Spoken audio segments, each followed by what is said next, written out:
Yes, my name is Robert Jones, and I'm MIT class of '86.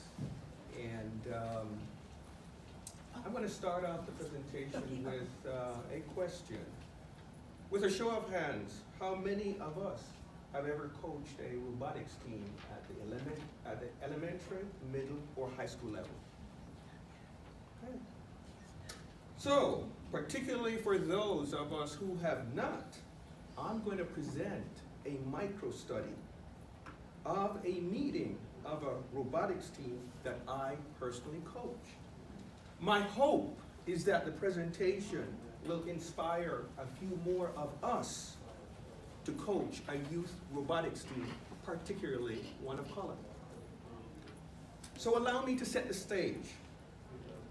It is a group of 5 black boys, the youngest at 9 years old and the oldest at 13.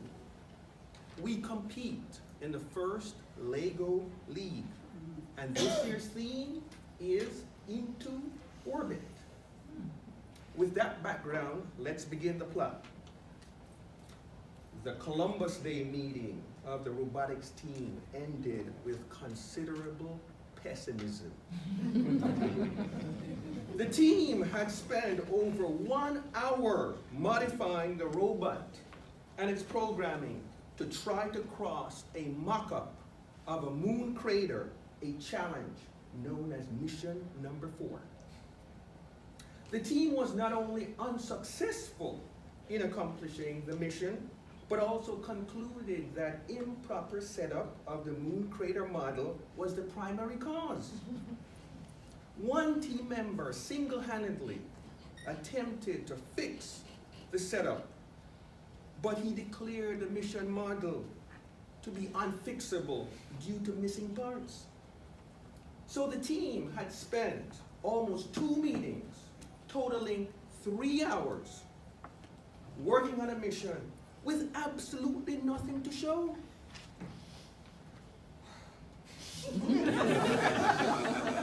But that wasn't it. There was a moribund feeling among the team that a member might have unintentionally sabotaged the team's work by fiddling with and misplacing the mission pieces. Given that the next team meeting was 10 days away, the members had much time to think. Should they take a deep breath and try to salvage mission number 4? Or should they simply write off mission 4 and start another mission? If you were the team coach, where would you lead the team? Salvage mission number 4 or write off mission number 4? Well, I took a deep breath and selected salvaging mission number 4. At the next meeting, I started by polling the team members on their current mood. All but one felt optimistic. So I highlighted to the team that simply taking a break can reverse pessimism. So that was learning number 1. The team garnered 2 other additional learnings after my leading them through a post-mortem of that famous Columbus Day meeting.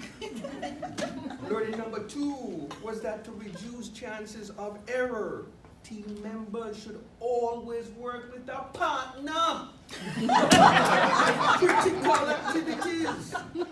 And learning number 3 was that the older, more experienced team members have a responsibility to help guide younger and less experienced members in exhibiting more productive behaviors. So I hope this presentation illuminates some of the challenges and joys of youth mentorship, and specifically inspires a few more of us to coach a youth robotics team. So please join me and others in building a better world, one team at a time. Thank you.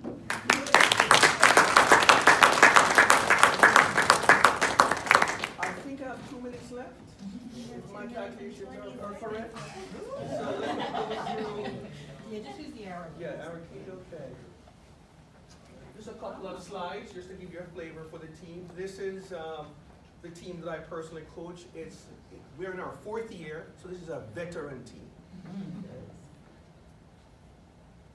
And then with a veteran team, we always have new members. This is the newest and youngest member, okay? He's a little bit tricky, but very smart. This is this year's theme for the first leg of the league, Into Orbit. So clearly it's a space-based challenge.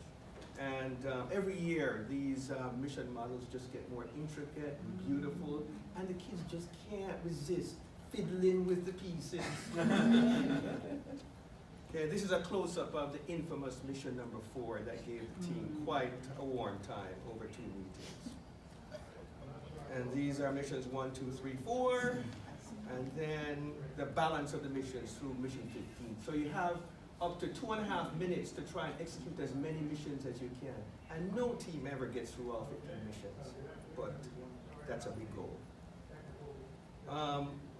One of the key goals of Engineering for Kids NYC Bronx is to increase the number of teams in the Bronx, particularly serving youth of color. Last year we sponsored a 2nd team.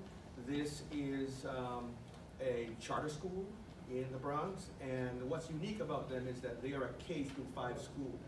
So their members are going to be on the young side. So they're fielding a team of 4th and 5th graders competing with up to 8th graders. Okay? And last year, they not only exceeded their expectations, but exceeded my expectations. They actually had a robotic performance that actually beat our veteran team. So we're looking for exciting things from this team, as well as a new team, a 3rd team that we're sponsoring for this year.